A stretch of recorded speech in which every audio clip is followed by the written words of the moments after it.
All right, welcome to this episode. I'm Bill Snodgrass. This is a cold morning start to frosty windshields and 14-degree temperature wind chills down there, pretty low as well. If you wanted today's weather forecast, this episode it's going to be kind of a day in the life episode. We're going to run through some different concepts, but mainly we're going to be talking about the friend zone. We're going to be talking about the friend zone in this episode. Do you want to? Does he want to? Should you? Could you? What is the friend zone and what is all that about? Let's do that. Let's get to work. So if we're going to talk about the friend zone, we have to define what the friend zone is. And that's going to mean talking about males and females. And this is going to be very unpopular. We're going to talk about some differences between males and females. How are guys and girls different?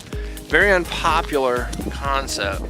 So I figure by the time this video is over, I'll have made everybody mad.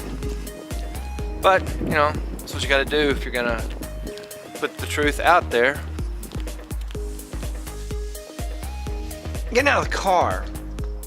Something in the back did something, causing, I have no idea. It's on the left side, which is unusual for me. I've had back problems in my life, but wow. For a minute I thought, I'm not gonna be able to get out of the car. But I did, and I shot the clip. I don't know if you could tell. I was kind of faking the smile, if there was one.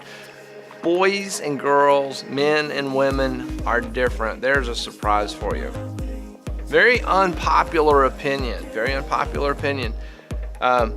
The physiological differences do not stop at what we can see. The physiological differences between males and females extends into their brain, the way their brain processes things, leading to a psychological, emotional difference in the wiring system.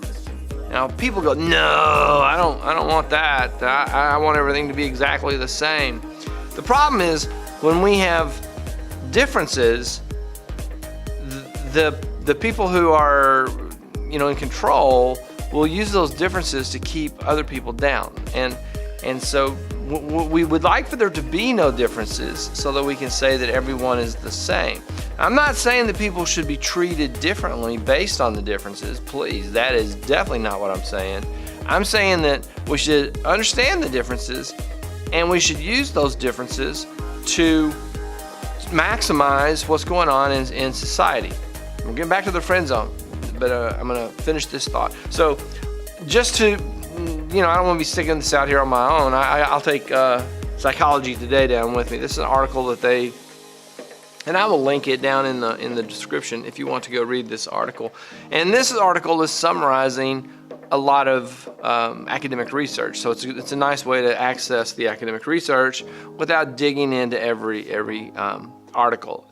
When I was doing my graduate studies, I had a professor who her specialty had been, if I remember correctly, she was an industrial psychologist, which means that she's about efficiency and office work. And the research that she had done and been a part of had uncovered that given a different kinds of tasks at a middle management level, men and women perform differently. Women, if the task was a multitasking, like all these things have to be done at once, women did better. If it was, we got this one thing, we got to drive this nail into the board, metaphorically speaking, if we have this one thing to do and everyone has to get involved, then males outperform females on tasks that were one target, one thing, drive it through to the end. If it was like juggling and spinning plates, also metaphorically speaking, because I don't really know of any jobs besides the circus where you juggle or spin plates.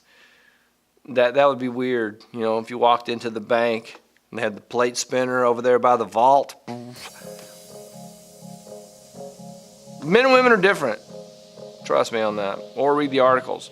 Men and women are different. Now this is going to impact the friend zone. This is going to impact the friend zone.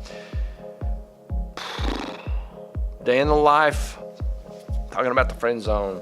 we got a lot to do. This day doesn't end until photography club's over.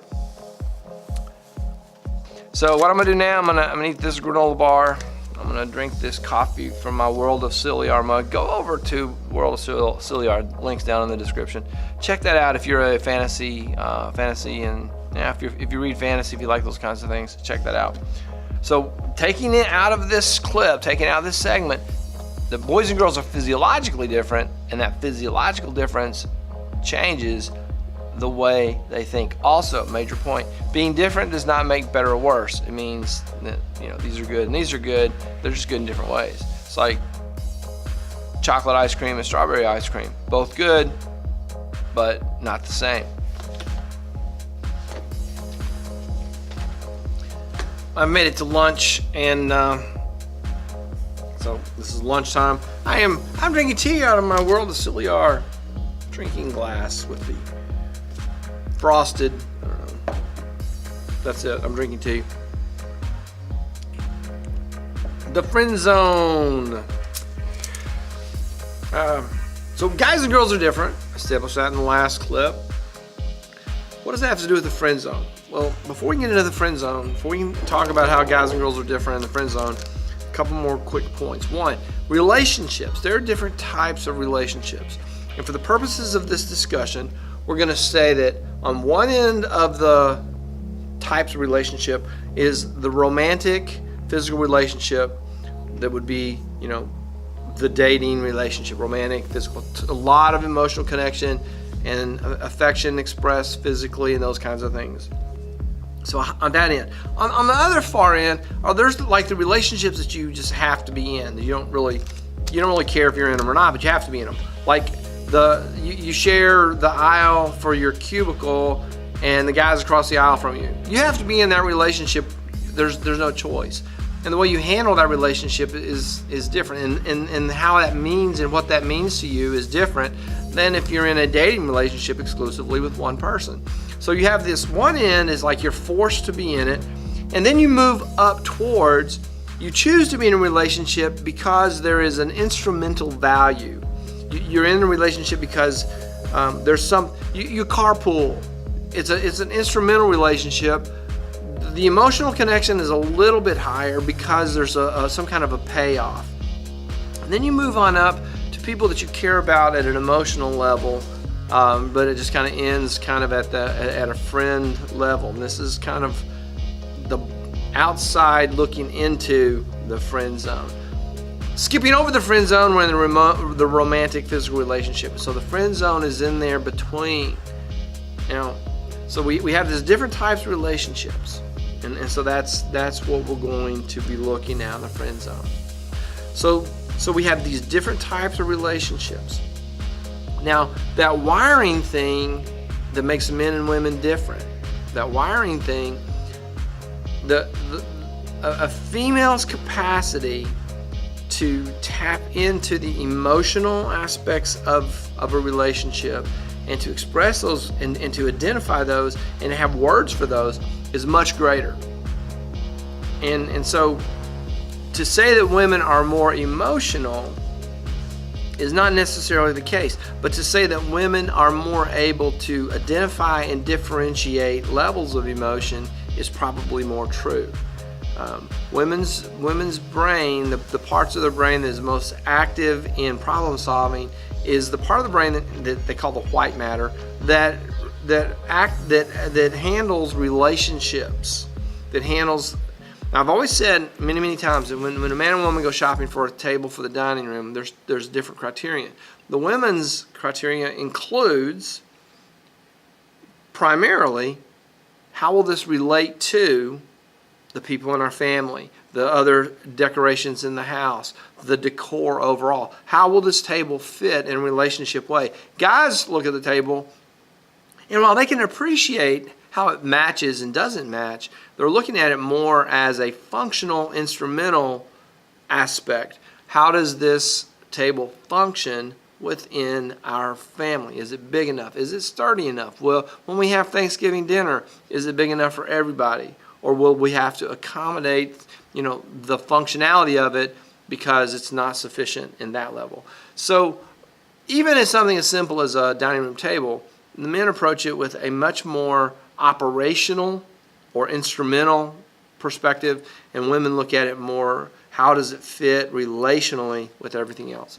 That is going to lead us directly into understanding and closing out this discussion on the friend zone. All right, I'm going to eat my lunch, and I'll pick this up later on in the next segment or the segment after that. We're not done yet. Got a couple more things to do. All right, let's wrap this up. This friend zone concept. Here's what we've been moving towards. Because girls have the capacity and they differentiate emotional connections differently, they're okay, and they actually like this group of people around them that they have this really strong emotional friend level connection with. They would grieve when the other person is hurt. They will share that pain. That is not as common, nor is it as desirable for the guys. That level of really, really strong emotional connections.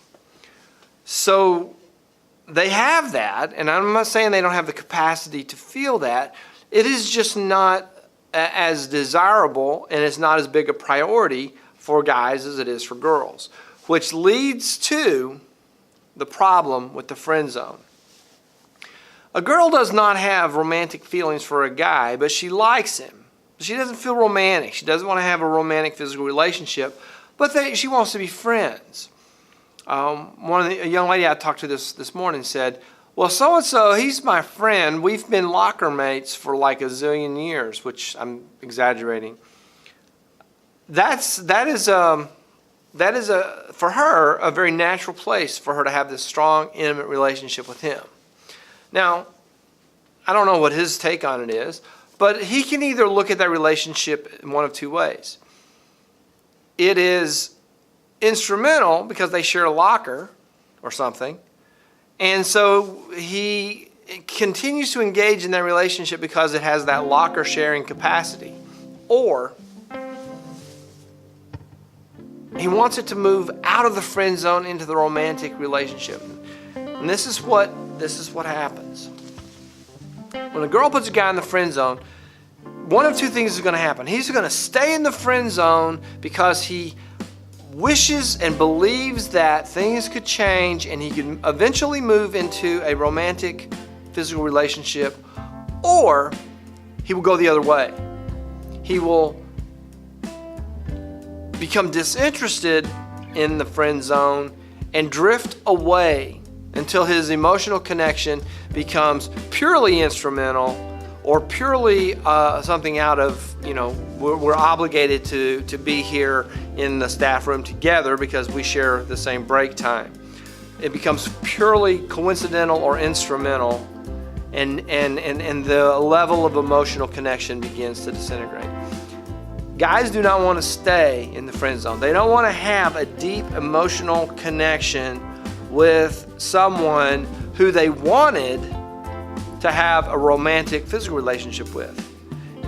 So pushing them away into the friend zone, they'll either stay there frustrated and longing for and believing that eventually they will move into a romantic relationship, or they will become disinterested and drift away. Now, girls, I know you're going to be going, no, that's not true. This is going to be true. This is played out in conversations I've had recently, conversations I've had years ago, observations I have made over the last 20 or 30 years of being around young adults and adolescents. Guys don't want to be buddies for long. If they are buddies, there is some functionality in the relationship that is fulfilling something. They don't want to just have a deep, close, intimate relationship. Girls, when you don't want to have a romantic relationship with a guy, then the level of intimacy that you long for is not going to be sustained. All right, that's it for the friend zone. If you get stuck in the friend zone, you don't want to be there. If you stick someone in the friend zone, you just need to know they don't want to be in the friend zone. If they wanted a romantic physical relationship and you have downgraded them to the friend zone, one of two things is going to happen. They're going to stay there with that idea that they can move into, that eventually you will change and they will move into a romantic relationship, or they will become disinterested and drift away emotionally until all that's left is the things that you do together and those kind of sharing a locker or whatever it is. That's it for this episode. By now everybody probably hates me. I've kind of pulled the veil back on this friend zone thing, and it's kind of scary for both sides of the coin. But that's it for this episode. If you enjoyed it, please click the like button, subscribe to the channel, sign up for notifications, leave me a comment, question, or suggestion. That is all. I will see you in the next episode.